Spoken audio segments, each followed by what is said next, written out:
My name is Shermian. My parents were slaves, and for this reason, I also became a servant. My parents worked in the royal palace, and I was born in that palace a few days after my birth. The daughter of the king of Egypt, whose mother was Jewish, was born. She was named Cleopatra. I don't remember much about my childhood, but I do recall that at the age of 3, I became a playmate of Cleopatra, and she preferred me over other girls in the palace. She had a special affection for me. I think one of the reasons she liked me was that whenever she suddenly became angry and hit me or pulled my hair, I wouldn't protest or fight back. Instead, I would go to a corner and cry, and after a few moments, Cleopatra would come to me and say, "Shermian, don't cry." Sometimes to comfort me, she would give me a sweet cookie made with honey and tell me to eat it. I would take the delicious cookie, put it in my mouth, and forget her anger and beatings. As I grew older, I realized that Cleopatra was different from other girls. She was a princess, and this was a characteristic that made her stand out from the rest. Additionally, I began to understand that Cleopatra was a beautiful girl, and as I matured, I learned that she inherited her beauty from her mother. Like her mother, Cleopatra had large dark eyes, black hair, an oval white face, and a small mouth. Cleopatra was so close to me that her mother allowed me to eat with her, and I was the first servant in the royal palace of Egypt who ate with a princess, except during official occasions. I remember one thing about Cleopatra's father. He had a peculiar fondness for playing the flute. From as far back as I can remember, until the day he passed away, the king of Egypt was often seen with a flute in his hand, playing it. Sometimes, Cleopatra, who was the eldest daughter of the king, would try to play the flute after her father, but she couldn't manage it. However, after Cleopatra grew older and became familiar with music, she realized the value of real musicians and stopped paying attention to her father's flute playing. Since Cleopatra spent most of her time with me when she was sent to her teachers, I would go with her to her lessons. In the beginning, the teachers protested, wanting to send me out of the room, but each time, Cleopatra would stand up for me and prevent them from expelling me. As a result, I was forced to learn to read and write in Greek. In addition to reading and writing, I also learned Latin, which was the official language of the countries and lands under Roman rule, since it was spoken by the elite in Egypt, and the nobles and those who worked in the government had to learn it. I also studied history, geography, arithmetic, and geometry, as these subjects were taught to Cleopatra.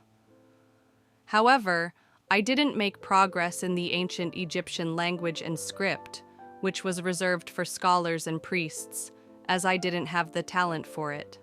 Therefore, don't be surprised that a servant like me is capable of writing these memories. As you can see, this account is written in Greek, not Latin, because Greek is my native language, and I am more proficient in it than in Latin. I lived in the same place where Cleopatra resided, along with the other children of the king of Egypt and their father, who spent most of their time in Alexandria. If they temporarily went to the southern cities of Egypt, they would soon return. The royal palace and gardens of Cleopatra's father in Alexandria were considered the most beautiful palace and the largest, most magnificent royal garden in the world. This is not just my opinion. Others also believe that there is no palace or garden larger or more beautiful than the one in Alexandria. Since the palace and gardens still remain in the city, anyone can go and see them to verify my statement. Alexandria, where the king of Egypt and his family resided, was also considered the most beautiful city in the world. The first time the Roman general Antony visited Alexandria, he was so overwhelmed by its beauty that he nearly lost his mind. I heard him say that the city of Rome, in comparison to Alexandria, which had such wide, long streets, was nothing but a garbage dump. In the royal garden of Alexandria, various animals were kept for the amusement of the king's children, including Cleopatra, his eldest daughter. However, Cleopatra particularly adored a monkey of a breed whose face resembled that of a dog. Whenever she finished her lessons, she and I would play with the monkey. Cleopatra loved the monkey so much that she would sleep with it in her arms, and the monkey, in turn, was very fond of Cleopatra. Whenever it saw her, it would jump with joy, and the monkey's silly movements would always make Cleopatra laugh. One year, contrary to expectations, a heavy hailstorm occurred in Egypt. In Egypt, it doesn't snow, nor does hail fall, but in that year, before the Nile River overflowed, large hailstones started falling. The hail was so large that it broke the thin branches of trees, and all the animals in the royal garden ran to take shelter from the hail. After the storm stopped, I noticed that many flowers from the royal garden had been destroyed, and the ground was covered with a white layer of large hailstones.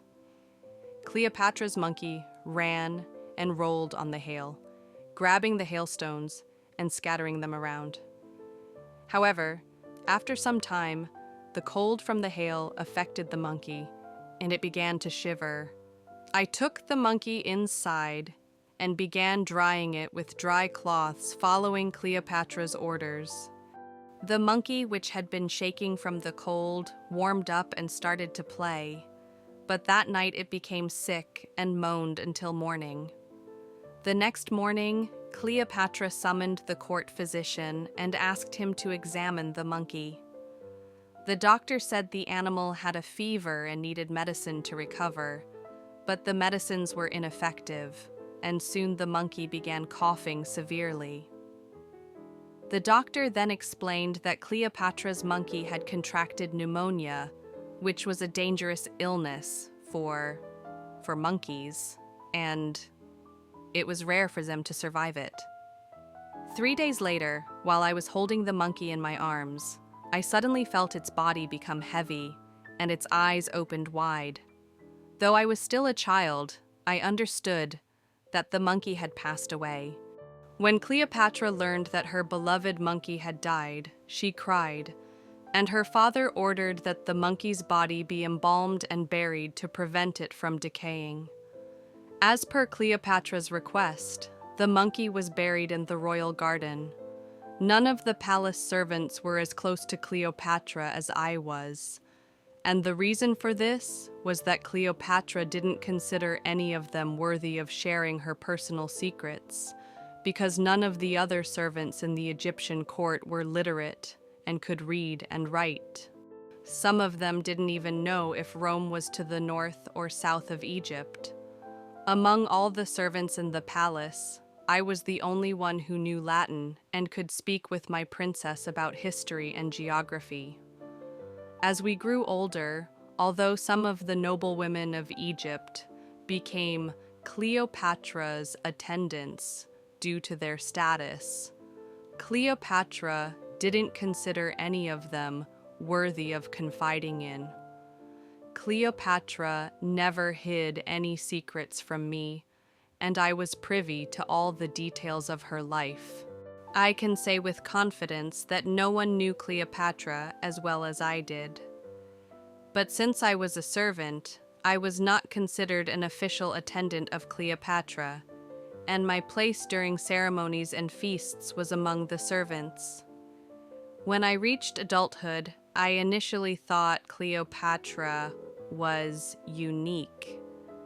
But after I grew up and learned about history, I discovered that there had been 6 other princesses named Cleopatra in Egypt, all of whom became queens. my mistress was the seventh Cleopatra.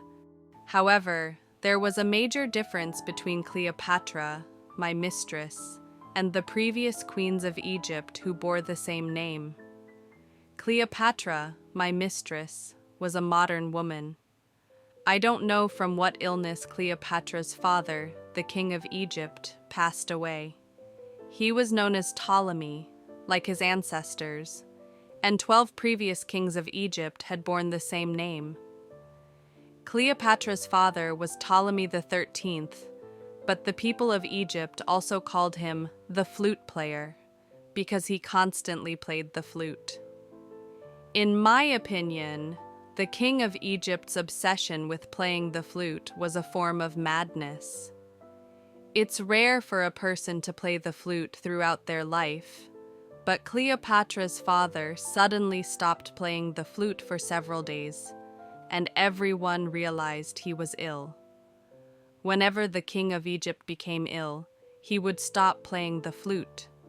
In the past, whenever Ptolemy XIII rose from his sickbed, the first thing he demanded was his flute. One day, Ptolemy XIII called for his eldest daughter, Cleopatra, and his other children in the presence of the royal palace servants, including me. He took his son's hand, placed it in Cleopatra's hand, and said, "You must marry your brother, and Cleopatra, you must give birth to strong and beautiful children." Cleopatra lowered her head, and her brother said nothing. The day after this event, Ptolemy XIII passed away. The king's body was embalmed, and his 4 children, including Cleopatra, stood around his body. All the animals that were dear to the king, including 4 dogs of the Abyssinian breed, a cheetah from Syria, and the Arabian horse, which had been a gift from one of the Arabian kings, were brought near the king's body. The dogs and cheetah sat, but the Arabian horse stood. Since the king of Egypt had loved the flute during his lifetime, a group of flutists also attended, playing continuously during the ceremony. This tradition, which I witnessed for the first time, seemed particularly grand and majestic. Finally, the spiritual leader of the priests signaled the end of the ceremony with a gentle movement of his hand. The king's body was then moved to be taken to the tomb of the pharaohs. And I saw that some Roman officers were also part of the procession. As the body was taken to the tomb, the priests led the way, followed by the flutists. And then Cleopatra and the other royal children came with the king's beloved animals. After them, we, the palace servants, followed, and the people of Alexandria, along with the Roman officers, were behind us. I overheard some Roman officers talking about the funeral procession of the king of Egypt, saying that in Rome and Greece, funerals were much simpler. Since Ptolemy XIII was Greek, they argued his body shouldn't have been carried to the tomb according to Egyptian customs. On that day, the Roman general Antony was not present among the officers. I knew that he had gone to war with the Persians and that he had suffered a crushing defeat in Mesopotamia, leaving his survival uncertain. Follow the mysterious life story of Cleopatra in the next episodes. Stay tuned and be sure to subscribe to the channel and activate the bell so you don't miss any exciting episodes.